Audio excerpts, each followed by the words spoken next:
The Expanse Osiris Reborn has me quietly very optimistic.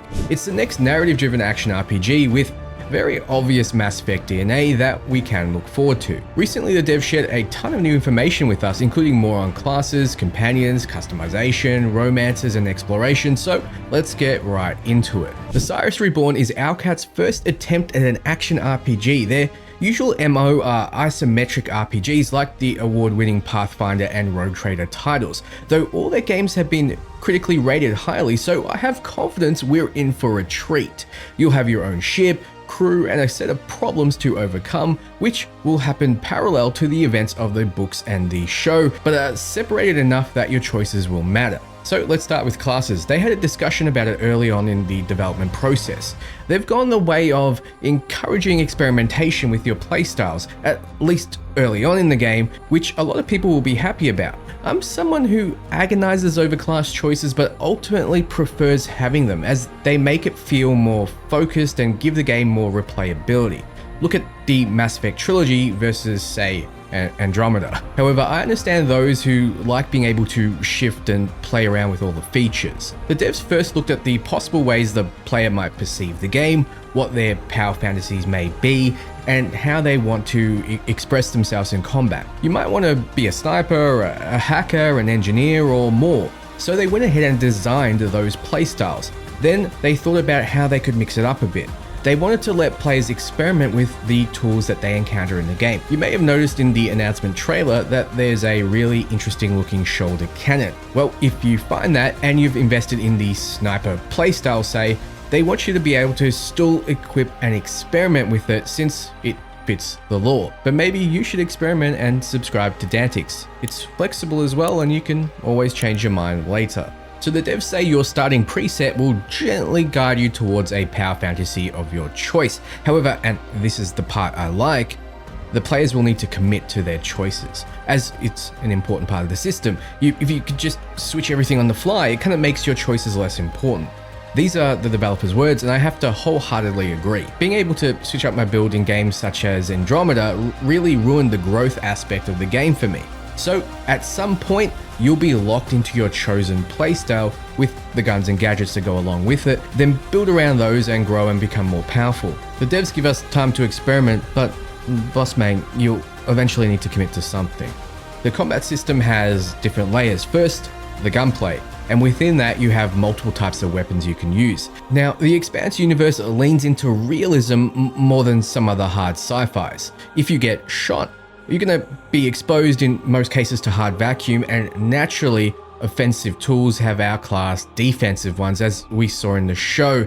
Even the most high-tech Martian ship can be stripped apart, spoiler alert, by missiles or railguns, but you have an option to avoid them or counter them with your own offense.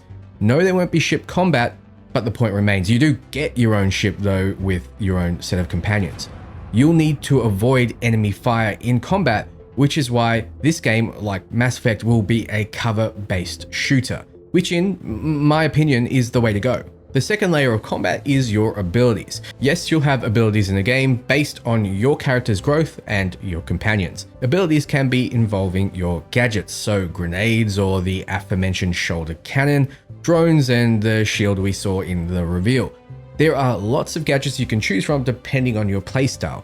There are some playstyles that almost entirely focus on your abilities and gadgets rather than using your weapons. The third layer of combat is your companions. It seems like you can bring two along with you, and they help by firing upon your enemies. They have their own special abilities. They also get what the devs call combat opportunities. It's where you can order your companion to exploit an opportunity in the arena to gain a certain advantage in combat. And I think we saw that a little bit in the gameplay reveal, where you use your ship to fire upon enemies from the outside. So my understanding is somewhere down the line, maybe a particular character level or point in the story, you'll have to specialize to keep growing. So this is a delayed class system in my opinion. In combat, you'll have choices to make between you, your weapons, your gadgets, and even your companions. But that's not the only choice. At character creation, you have a choice of your faction origin, either Earther, Martian, or Belter Loader.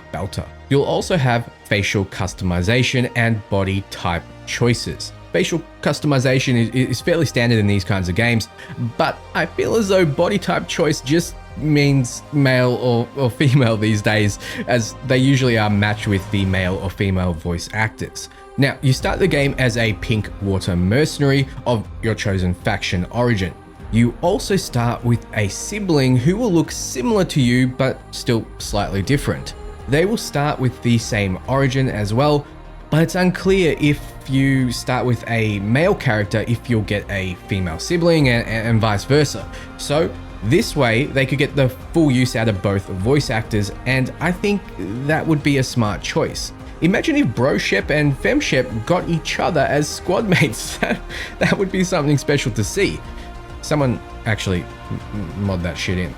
Now, the game is set during the first 3 books, so if you've read those, you'll know generally speaking what to expect, but you will witness things from a different angle and have your own story. Every companion you find belongs somewhere in the universe and have their own background. So yes, they might belong to a different faction than you, and I'm guessing that you'll need to make that work. And of course, there'll be banter that comes along with it. They have their own background story and struggles, which will influence how they perceive situations and the player character. In every major plot, they'll have their own opinions and may hint you towards that choice. They might provide you some assistance as well, like crucial contacts to go to for military support, and they'll have their own storylines which you can either choose to help or ignore. But the choices you make for each companion will matter in the long term. And yes, you can romance companions. The devs point to the background and say they can't reveal which of these you can romance, but I'm assuming the handsome dude in the middle and the pretty girl to his right, who is confirmed to be romanceable. This very well may be the first time we can romance a pretty blonde girl in an action RPG. And yes, Cora Harper isn't blonde. It's pretty brave of the developers, and we need more trailblazers like this, understanding that in a power fantasy, everyone wants to be around gorgeous people rather than complete goobers. So you have a small crew in your small ship. In the Expanse universe, people fly in very tight spaces for long periods of time, so you'll definitely have the opportunity to get close to people, and there is a dynamic in the crew that the devs think will enjoy. I think being this close to everyone is a potential melting pot situation where you're either going to get along somehow or you clash, and I think that makes for an interesting game and definitely makes one replayable. From the background, we'll have at least 6 crew members, 3 males and 3 females, but there may be potentially more, as the developers haven't commented on this yet. Early on, the devs decided against the management side of space survival, like managing your fuel, how much water you'll need to recycle and all of that, but still, the Expanse universe is very dangerous, so narratively, survival will be part of the game. The devs mentioned you have a tremendous enemy and will be put in a lot of dangerous situations you'll need to survive somehow. Now, I think a great antagonist makes for a great game, but as of right now, they aren't sharing more details. The devs confirmed you'll be able to fly around the solar system and visit various planets and asteroids.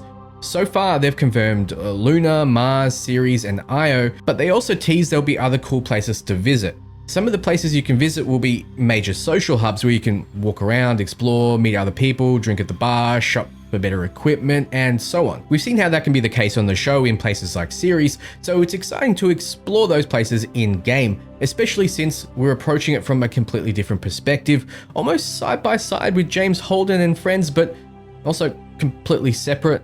The devs mentioned there will be plenty of places to visit and explore, but the Expanse universe is cruel, and some characters may die because of your choices. I've come to expect this in a narrative-driven action RPG, but real consequences are actually surprisingly rare. Finally, the devs mentioned they have something cooking to show us very soon, so be sure to stay tuned to Dantix for all the Expanse information you'll ever need. What do you think so far? Is this a game you're interested in? Let me know below. Thank you so much for watching, and until next time, ciao friends.